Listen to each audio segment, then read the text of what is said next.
Hey folks, Steve here.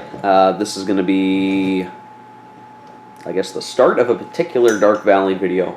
I will not be doing normal turn 33. This video is going to be kind of longer. We're doing a couple different things here, right? So when it came out to the votes on do I continue as is or do I switch it up to Operation Bagration, with all the input from the commenters, we ended up in an even tie, which forces me to actually vote. I was hoping, take this hard decision out of my hands, guys. Why don't you decide for me? Well, I've got to decide anyway.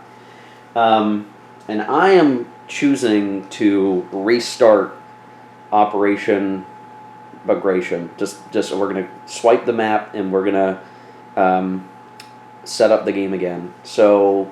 A couple of things related to that, and I'm sorry if there's some background noise. I have a heater going because it's cold.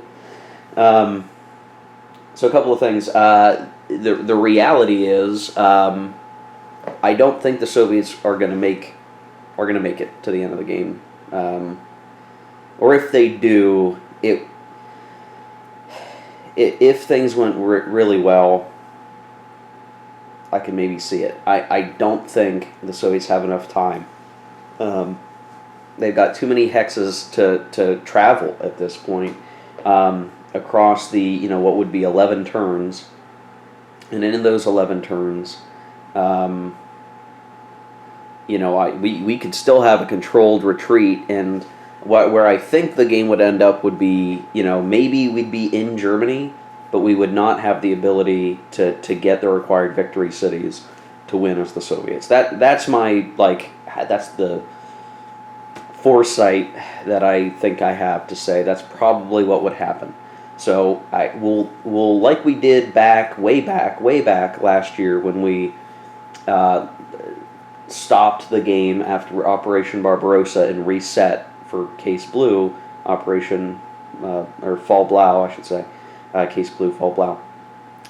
We're gonna chalk like we chalked up that Barbarossa scenario to a Soviet victory. We're going to chalk up our Case Blue on through to turn 32 as a Axis victory, I guess we'll say. I mean, we've defended so well as the Axis that it simply wasn't going to work out.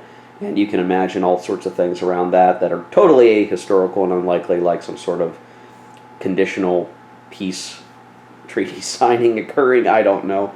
But yeah, we'll say that I did well enough as the Axis, or poorly enough as the Soviets, to call it an Axis victory here, and we'll take the time and we'll strip the map and we'll set up Operation Bagration now, which starts on turn 33, which is where we're at anyhow. Now, the one thing that I will say is part of the determining factor is I'm going to be going to a convention here next week, and I need my plexiglass. So it's convenient for me because what I'm going to do is I'm going to take the counters off. I'm going to get my plexiglass and I'm going to take it off the map. And then when I set up Bagration, we'll just be putting the counters directly on the map, and the plexiglass will be used used at the convention for games that I'm playing and taking with me. So. That's another determining factor. And at this point, there's no way to take the plexiglass off without really mangling the game situation anyway. So, before I tear it down, and I'm recording this video clip, it may actually be a while before you see the rest of this video. Or for me, it'll be a while before I record this video, but for you, you're going to see it all together.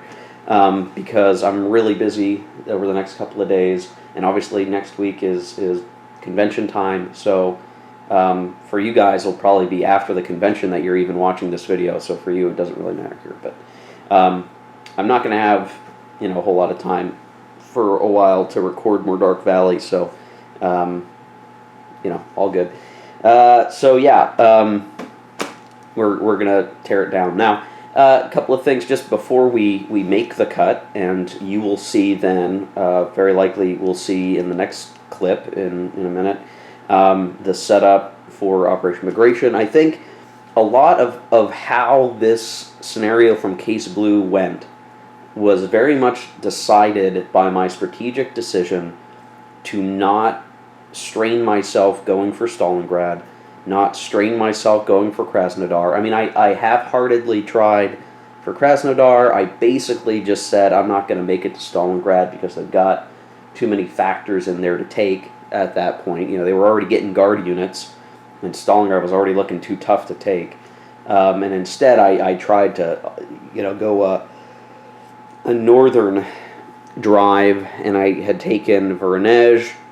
I was pushing on Orel, and was looking at Tula, and had some really, vivid, imaginative ideas of maybe hitting Moscow from the south. Like maybe, I think at points the historical Axis thought they could do that. But I wasn't able to do it, right? I lost the momentum, and the Soviets started getting their better units on the board. And from there, it was a retreat. But what had happened was, instead of having like, oh, I have units trapped in Stalingrad, they were killed, now there's big holes in the line, and we're trying to like figure that out. It was, instead of a big retraction, I kind of was able to stay exactly where I stopped advancing for a while. I didn't have a major military disaster, and I could hold what I had for several turns, and I did not have to worry about huge gaps in the line and the destruction of Army, 6th Army, and all that stuff that the historical actors did. So because of that, I had made that strategic decision to go a different place and to advance more carefully. I had a pretty stable front, and the entirety of that time in the aftermath, looking at the rest of 43 and then going into 44, I didn't have to do this major retreat. I controlled it. I carefully moved back. I worked very hard to ensure that each hex had pretty good defensive combat factors. And then I think as the Soviets, I should have concentrated more of my guards in one place. I did concentrate them, but I still had a distributed model. I should have put a lot more in just the one place, so that I had a greater guarantee of a breakthrough. Maybe say around here earlier, and had been driving down here faster than I was. That's maybe the looking back, the mistakes the Soviets I maybe have made. There's maybe some other things I could have done better, obviously. But I think as the Axis, I did, when I think about like, okay, I was coming off the failures of Operation Barbarossa and figuring the game out. What was I doing? And I really enjoyed Case Blue and the situation of the game, because it was like it was good opportunity for the Axis to make gains, but the Soviets could hit back. We had the whole drama of the Voronezh pocket going on, where we were outmaneuvering each other. That was pretty interesting and fun to see, what could I pull out, what could I do to save units, and all that kind of stuff. That was really interesting. But as things sort of solidified, not to say it wasn't fun, just saying, it was the gameplay shifted, because now it was the Axis wall just sort of retreating, controlled, retreats, and the Soviets just could not make the same level of breakthrough that the Axis had previously been able to get. And I think we were having the right tools at our disposal to start doing that. I know Ted had said the real point is to be causing step losses, and then, in 44 you can make greater breakthroughs. And that was part of the reason why I was so unsure about doing this reset, because yes, the chits, the action chit recipe is going to be a nice swing in the Soviet favor, and I actually could maybe still make some excellent gains if I kept playing as is, but I don't want to take that gamble and have it not work out and just have this be really boring for the next 11 turns, as the Axis just maintains a really great defense. So we're going to use this opportunity to liven it up a little bit for you guys as the audience, and we'll still get a more, I guess, a better display of the game for those who are interested in the game of Operation Bagration, so you can see how does that scenario play as compared to the Case Blue scenario that we played, that the Operation Barbarossa scenario that we played. We've managed to, up to this point, see a lot of what the game has to offer, and the very last piece of this is the Soviet Red Army push into the Axis homelands. So I think it'll work out that we're doing it that way. So yeah, I think I'm walking away from this as, I learned a lot of my mistakes. I understand what I did well and what I did effectively. I will say I really think Case Blue is a great scenario to start with. I don't think Operation Barbarossa is a good start scenario. because there's so many particulars around Barbarossa. It is not the scenario I would advise a new player to play. I think Case Blue is much better for that, and it's exciting still, and it has a lot of good gameplay to that scenario in the entry phase and the later phases of it if you kept playing. So I would recommend that. I think I've said that in another video. I'll say it again here. I would recommend that as a starting scenario for folks. So okay, I'm going to end this intro here at 10 and a half minutes long. And when the camera turns back on, or what will be a quick second switch for you guys, you will see Operation Bagration set up, unless I think of something to say in between now and the next time I can record. So, see ya in a second. Hey, okay, we're back, guys, and I just wanted to show, I'm making progress here on the setup, and I've set up the axis. So in this scenario, the axis sets up first. This allows the Soviets to sort of set up in response because they do have initiative. They are the advantaged player in that way on the attack for this scenario, and this means that the Soviets get to set up last, and that is in a lot of war games that way. So basically, as the axis, knowing that, I've tried to set up a setup structure for my units where they will be. I don't have an obvious weak point, I guess, is one way I'll put it. And that will limit the Soviet version of me's ability to say, aha, here's the weak point. I'm going to put all my best units right here. We're going to smash right through, right? That's my thinking. Now, there are a couple of setup requirements detailed. One of them is that the frontline hexes on the start line either have to have an Axis unit or a ZOC projected into them. So we can have some gaps in the line if we wanted, and really don't know how many gaps I should be leaving, so I've sort of set up a I don't know what you'd call it, but it's a line from end to end, more or less, with gaps in the Pripyat marshes, and I have some panzer units like reserve panzer units with fast movement speeds that they can kind of get to where they need to go. So just kind of show what that looks like. So see the line there north of the lake. That one hex there looks like they're swimming. There's actually some land there. So I've got some units, Zockless units, because of how the setup, what I even had to set up. Because I'm going not off, how many units I had myself before, but what the setup instructions provide me. And there's really only so many ZOC units to go around, so I had to just, pick some infantry divisions and pile them up along here. We don't have to worry about the water, which is nice for our line, and then we pick up here, and it's units. You can see there's our supply depot behind the front lines. There's several hexes to cover, and we've got a reserve tank going down the line, one of our air units here with some more reserve tanks.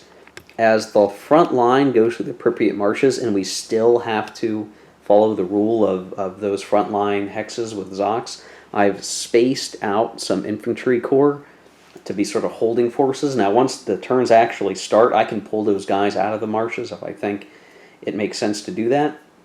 But they're okay where they're at for the moment. I do have some armor along the way just to kind of help be, again, those reserves, operational reserves, or I don't know, I wouldn't say they're strategic reserves, they're operational reserves probably.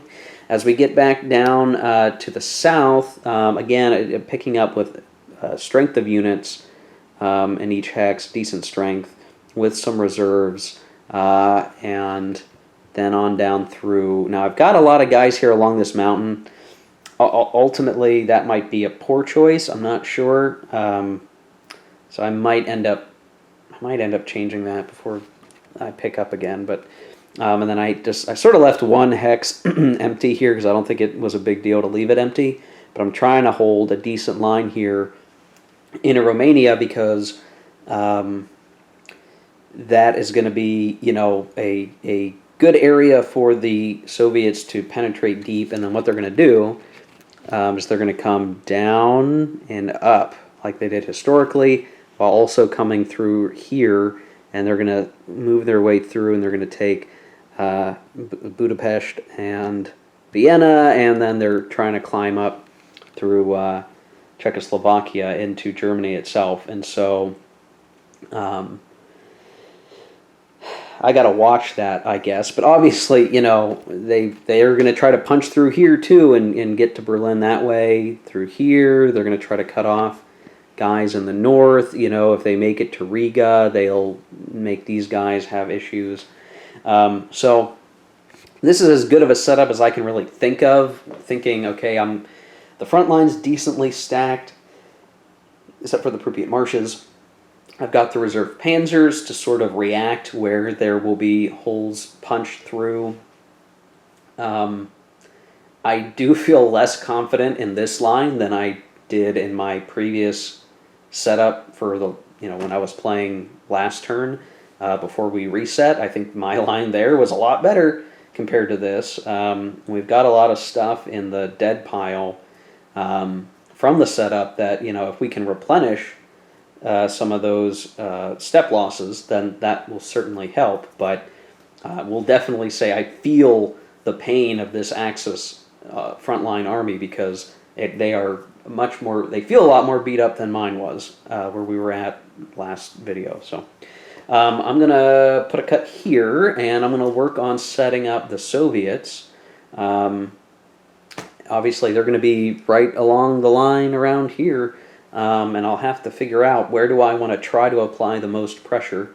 The objective really, it seems like in the south are the nearest cluster of victory point cities and Berlin. So it makes sense, like I might really want to try to push through here and shatter this and be streaming in towards Germany. But, well, we'll see how it goes. Yeah, so there you go, guys. You can see the plexiglass is off the map, and we're just playing right on top of the base map here. But the plexi has been down so long that if there was any pooching in the mounted maps, it's been flattened out so long it's not an issue for us. So, yeah, we're in good shape. Soviets will set up next, and when we come back in the next clip, we will be pretty close to being ready to start. So, yeah, there you go. See you in a second. We are one step closer to having the Soviet set up, but I had to take a pause because I think there's a couple of bits of errata in the scenario book. I'm not totally sure. The setup for the Axis, I was looking back and said put the second Romanian corps in the eliminated box, which is this guy right here. It says number 2 on it. There's a 3-4, no Zoc, right? No big deal. It then later tells you to put 3 more corps, Romanian corps, in the eliminated box, which I did.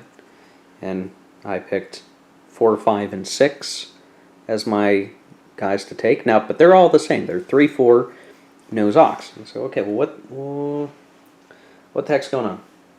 Why would you say it that way? And I'm wondering if it's intended to say that you're supposed to have the Romanian 3rd corps removed. And let's see if I can get it to focus here. That's a 3. This is a 4-4 with a Zoc.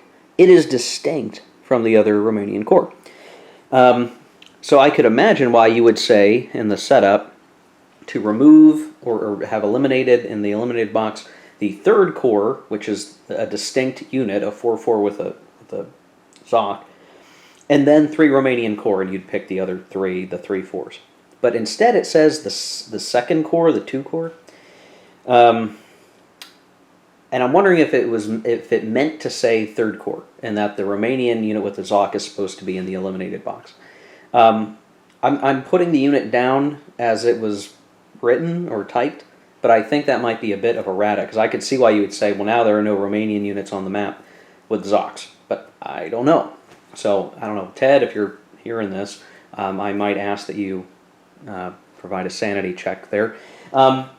Similarly, there was a question I had with this, or not a question, I guess, but a call out. The setup instructions also say to put the Soviet strategic air in any Soviet-controlled town or city in the Soviet setup area. I'm reasonably confident that I can't do that because that unit is on the turn track for turn 40, and I don't know if I'm going to get that to focus. Anyway, that says turn 40. It's coming in on turn 40. There is, I don't know, is that the only strategic error? Am I missing a counter that I misplaced? I think that's always entirely possible. I like looking in the rule book here.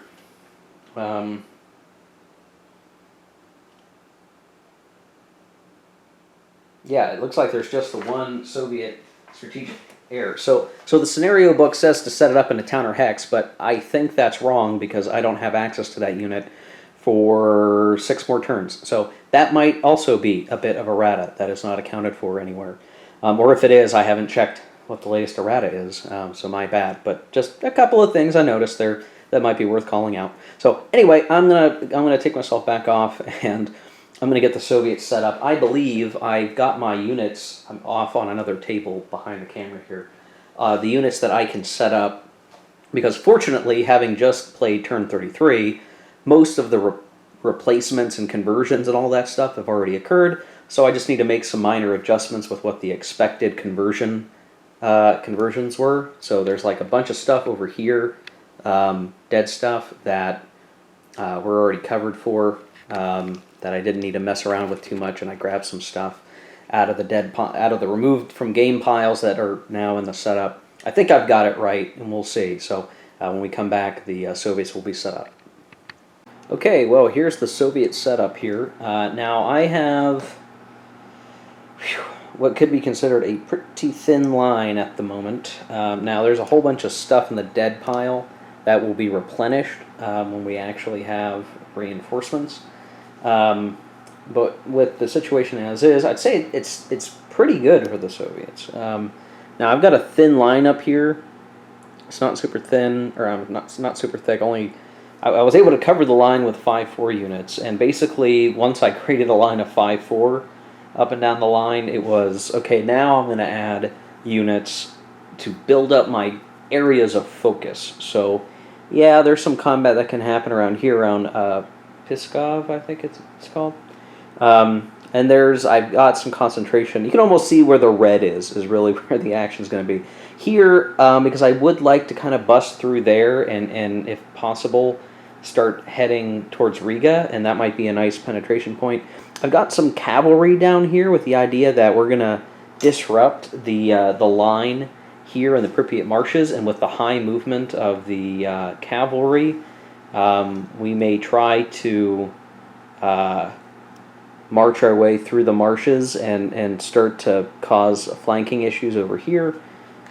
We have a bulk of our artillery and our strongest guard armies. The guards are kind of covered by the artillery all along here with Stavka HQ. So obviously, like, this is the, hey, what else are you going to do, right? We're going to try to smash through this great terrain here, and then we're going to scoop up the lion's share of these really good areas of VP spaces headed for Berlin. Now I got to be careful because once we head into Germany, there's emergency replacements that the Axis can use, but I think we'll be okay probably. I've got some guard tank corps and reserve back here that will come up to fill in losses, or if we manage to do some great breakthroughs, surge through the gaps and capture some rail lines to cause some supply grief potentially. I also I put Zhukov down here because it's sort of like, how much do I want to prioritize right here? Well, the line's not super thick, so we can really bust this up and just get guys moving. That's the main thing. I want to get them moving, and once they're done moving, I can look at sending Stavka somewhere else along the line to help this penetration, and then or move Zhukov to here and move Stavka up over here to try to help the operations there. So I'm kind of looking at, if I were to look at the historical development of the situation, we want to be just heading this way. These guys will eventually get cut off, and I don't think they'll go poof and disappear, but basically they're going to have some issues I think historically a lot of those guys managed to sneak back along the coast. They opened up a line and they managed to escape. But as the Soviets, I think we want to keep that from happening in the north, and again strive to to go west as hard as we can. And once we get replacements, we'll be able to get some of that large dead pile back on the board. Where, by comparison, the very large dead pile for the Axis over here will be much harder to bring back. They have some of those replacements that we had in previous turns before the reset, where it's 2 Panzer, 2 Panzer Grenadier, and then 4 infantry motorized replacements. The idea here being we've got to outpace that, really continue to rip them apart, and then proceed. And I think we have the capability to do that here. The nice thing about Operation Bagration here is that the Soviet player actually gets to pick the first 2 action chits for the turn. But I think I'm going to save the start of turn 34 for its own video. I just wanted to make sure we talked about what we were planning to do with the change up, that I had the time to set up the new setup for the game. Now we've done that, so I want to leave the next video to be turn 34, the start of Operation Bagration. We've got a nice reset here, a fresh look, and you can just see, we were, back here. Try to here when I ended last time. So you figure that's a pretty huge amount of space and victory point cities that the historical actors picked up as the Soviets that we did not. Victory points are actually at 21, and all else will be interesting to see. So we'll end the video here. See you in the next one, guys, for turn 34. I'm not sure when I'm going to get to that. Again, I'm going to be busy over the next couple of weekends probably, so there might be a delay before we actually start the rest of the game here from turn 34 to 44. But we'll see what happens there. So thanks for watching, guys. Appreciate it. Let me your thoughts in the comments below, and we'll see what happens. Take care, guys. Keep on gaming.